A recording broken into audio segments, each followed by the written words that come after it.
There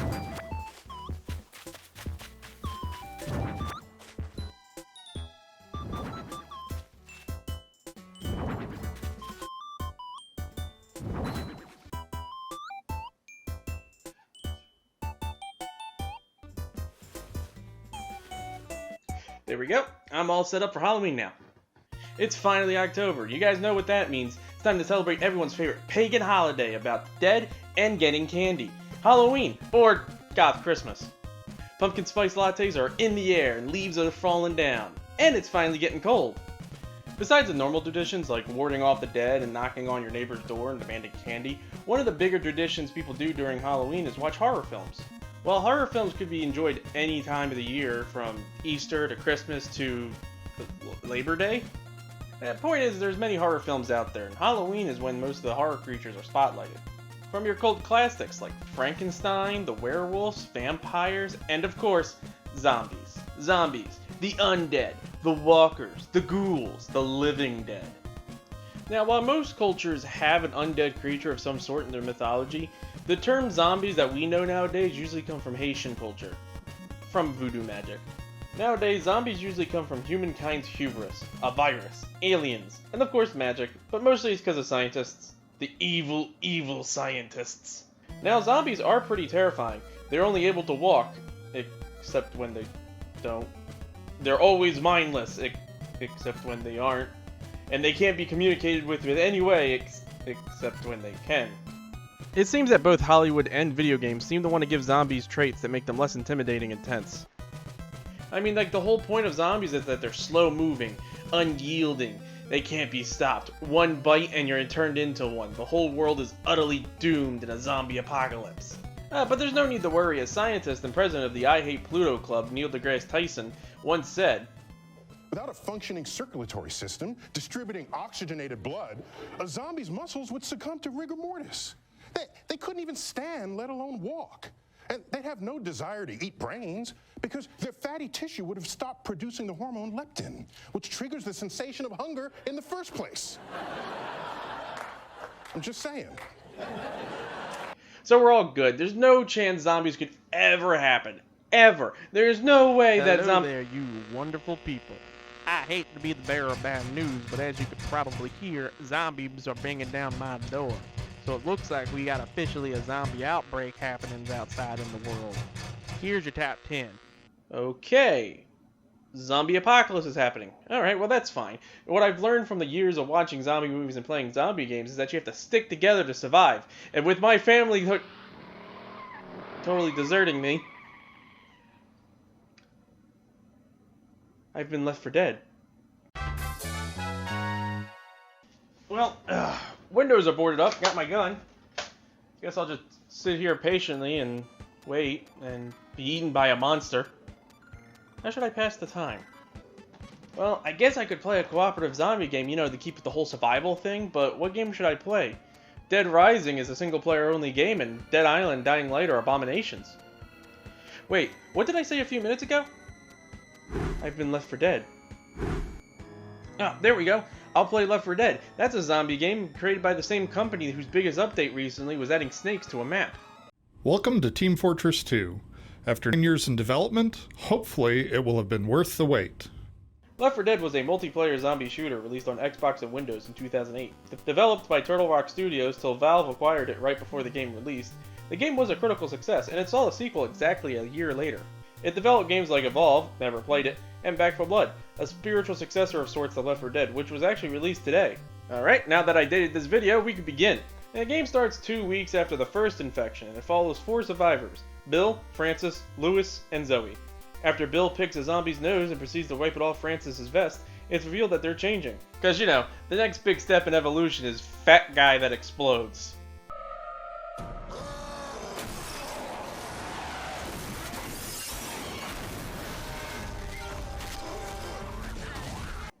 Okay, never mind. The game consists of 4 separate campaigns, with 2 more in DLC coming out after it's released. You and 3 other friends go through 2 to 5 levels shooting hordes of zombies and getting to an escape vehicle. Now, this is a multiplayer game, but the game does have a single player mode with AI controlling the other survivors, so it's like I have friends. Right? You can play as any of the 4 previously mentioned survivors, Zoe, Lewis, Francis, but the one I usually go with is Bill. I mean, come on. Isn't it obvious? I mean, we're practically the same. You know, one thing I love about this game is that each campaign comes with a movie poster and a loading screen. It comes complete with a little action movie tagline. Their flight just got delayed. Permanently. Hell came to Earth. These 4 are gonna send it back, curing the infection, 1 bullet at a time. Each character is also named as if they're being played by an actor, like Lewis as himself, Zoe as herself, Francis as himself, and Tom Ado as Bill.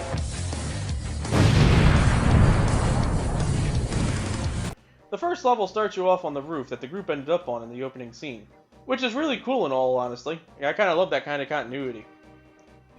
This level is very simple and straightforward. You just go through the apartment block and down the street towards the safe house. It's easy and simple, and the only danger you have is the special infected. There are 5 special infected in this game. The second one getting 3 more, but we don't need to talk about that one yet. But yeesh, this evolution chain is weird. I mean, you have the common infected. They're fine. They look like regular people turned into undead, which is fine. It's what you expect. But then there's the Hunter. Yeah, it's okay looking. Kind of looks like Eminem about to run a marathon. They jump at you and pin you, slashing you open like a kid in the 90s who got a 64 for Christmas. It's very dangerous if you're alone, but he still looked human. The other 2, though. Smokers are this big lanky guy with weird growths coming out of his neck and grabs you with his tongue. And it's not that big of a deal, it's just kind of annoying. Then you got boomers. And no, I don't mean a zombie grandpa who attacks you with a cane and says racial statements that make you uncomfortable. Although that is instantly more intimidating than what we actually get. It's this big fat guy who constantly sounds like he's drinking a Kentucky Fried Chicken bucket. He pukes at you, and if he hits you, the screen goes blurry and zombies will immediately show up to attack you.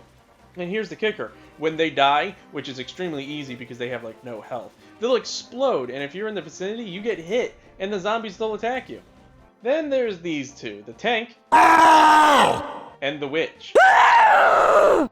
The witch just sits there and cries, which is usually how you know she's near. If you approach her, or if you shine your light at her, or generally make noise, it'll piss her off. If you don't back off, or if you just go ahead and shoot her, she'll immediately go hostile and beeline it towards the one who startled her. She'll quickly knock out and take down whoever she decides to attack though, so if you're by yourself, you're pretty much doomed. And finally, there's the tank. You know, that muscle-filled tumor zombie that was chasing them at the beginning? Yeah, this guy sucks. He just stands there and breathes heavily until somebody walks near him. And once that happens, he'll attack the group, easily knocking someone down in 2 to 3 hits. And if he tosses a car at you, it's a complete knockout. There's not too much about him, he just thinks he's hot shit, but nobody really likes him because he's a self-inserting dick. Although, you know, how the AI director spawns him is actually the most tense part. Did you touch my fucking alarm, bro? Second level is you go down a subway line. You shoot zombies and shit. Here, the witch is sitting here and crying in a spot that I need to move to, so I'm just gonna have to ask her politely to move.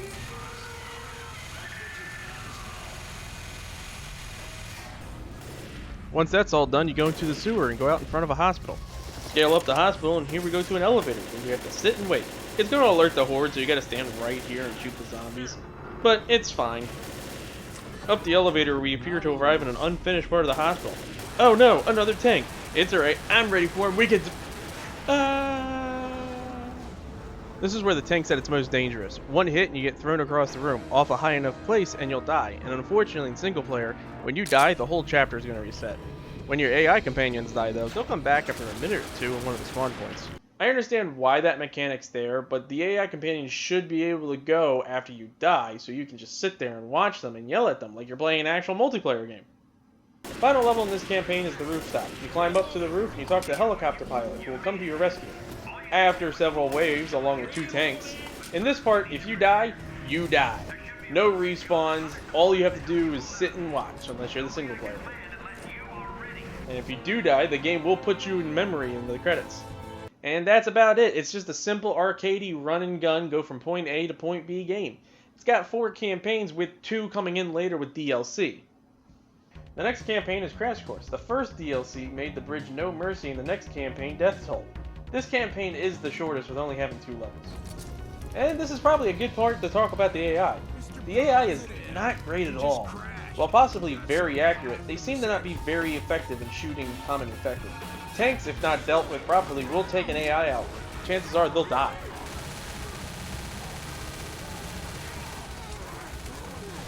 Witches, while they'll actively try to avoid her, they'll sometimes walk right up next to her and startle her. That usually results in them dying. If you get pinned by a hunter or a smoker, sometimes they'll either hurry up and save you, or they'll just take your sweet time. And I don't have footage of all of it, but this happened when I played on the 360 years ago. And Lewis hates me. Seriously, there were times where he would just sit there and watch me get killed by hunters. Whenever I shot at zombies, he would run up in front of my gunfire. One time I was injured, and he was the only one with health, and he was at like 80 health. So what did he do? Well, he used it on himself, right in front of me, of course. I don't know if it's because in early concepts, Bill and Lewis didn't really get along, and they would argue and stuff, and that was just left over in the code. But I've been nothing but a good teammate to him. I cheered him on when he fought the tank single-handedly. I healed my teammates when I could. And to help conserve medkit uses, I put him out of his misery. I don't know why he would hate me. Hey Lewis, get out from under the truck before you... that. Well, Lewis is dead. Let's get in the truck, guys. The next campaign is Death Toll. This campaign leads the survivors through Riverside. It's a small suburban town. Honestly, possibly my favorite area. I mean, I always liked more suburban areas, and this campaign has it. Complete with crazy church guy. Oh, what's up? I don't believe this shit. We're arguing for our lives here with a damn mental moron. You morons are about to catch a real beating. Boink, bonk, boink, bonk, boink, bonk. You got anything smart to say now? This guy's... Real quick though, another cool aspect of this game is replayability. While each campaign is basically the same, it's fun and it's a good way to spend time. To make things more unique though, each playthrough will have different zombie placements, like witches can spawn in different areas. If you're doing really good, the AI director could make it more difficult, challenging for you. Like, oh, you dodged that witch? Well, good job for you, here's another one. And dialogue changes too. It's a set amount, but there are factors that change it, like which characters are alive and which character you're playing as. I ain't gonna let these goddamn vampires beat me. They're zombies, Francis. About this. Hey, look on the bright side. If you don't make it, I'll still be really handsome. Ready? I don't believe this shit. We're arguing for our lives here with a damn mental moron. I am not a mental moron. Who's there? Let's see. I'm Francis, and that's Grandpa Bill, and there's zombies out here. Open the goddamn door! Go away. No one gets in. Ding dong. Ding. The finale in this campaign is you have to hold out in this little boathouse until the boat arrives. This is probably the best finale out of all of them because of the location. You're on a boathouse and you got a forest inside where all the zombies come running out. It's pretty neat. The next campaign is Dead Air. This is definitely in the top 3 most replayed campaigns for me. You start off on a skyscraper and have to make your way through apartment blocks to get to the airport. And it's always really interesting to go through it. And right here is where I show my MLG skills. I'm out of here. Hey look, it's a witch. Hey look guys, our plane's landing. We're saved!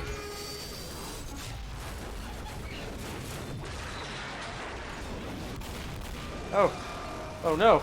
Our ticket to freedom. It's gone. How are we gonna get out of here? There's no more planes. Oh hey look, a plane. Blood Harvest. While not including the 2 DLCs, this campaign is the most forgettable and bland.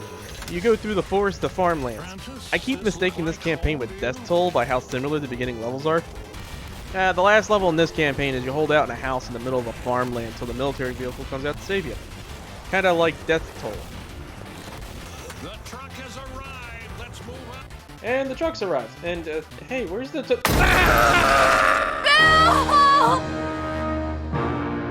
And that's the end of the game's 4 starting campaigns. Again, there were 2 DLCs. Crash Course, which I already talked about, and The Sacrifice, the actual definitive ending for Left 4 Dead. This campaign was released along with a free webcomic that connected this campaign and Blood Harvest. And if you didn't read it beforehand, you're going to be left with so many questions like, Remember, if you fall behind, Bill thinks it's okay to let you die. Christ, kid, we come back for our own.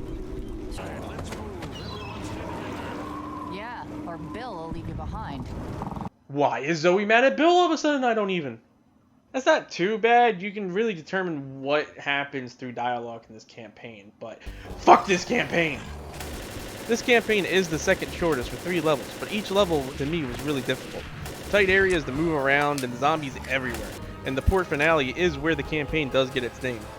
The bridge stops halfway with a huge horde of zombies and multiple tanks coming bearing down to you, and one player has to sacrifice himself to activate the generator to save the rest. But I'm playing single player, so you know I have to be the one. And with the AI, you're gonna have to repeat this level at least twice. Like, look, I gave myself a few seconds so I can make a funny joke about me trying to get the others to do this, haha, funny joke. But then a few seconds was more than enough to fail when the AI won't be able to help you fight off the horde.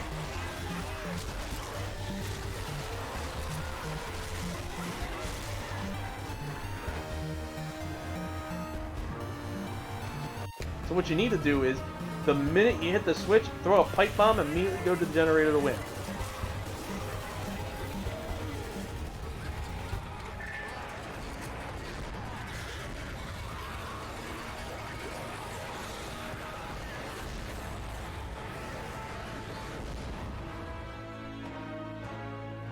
So ends the tale of Tom Ado.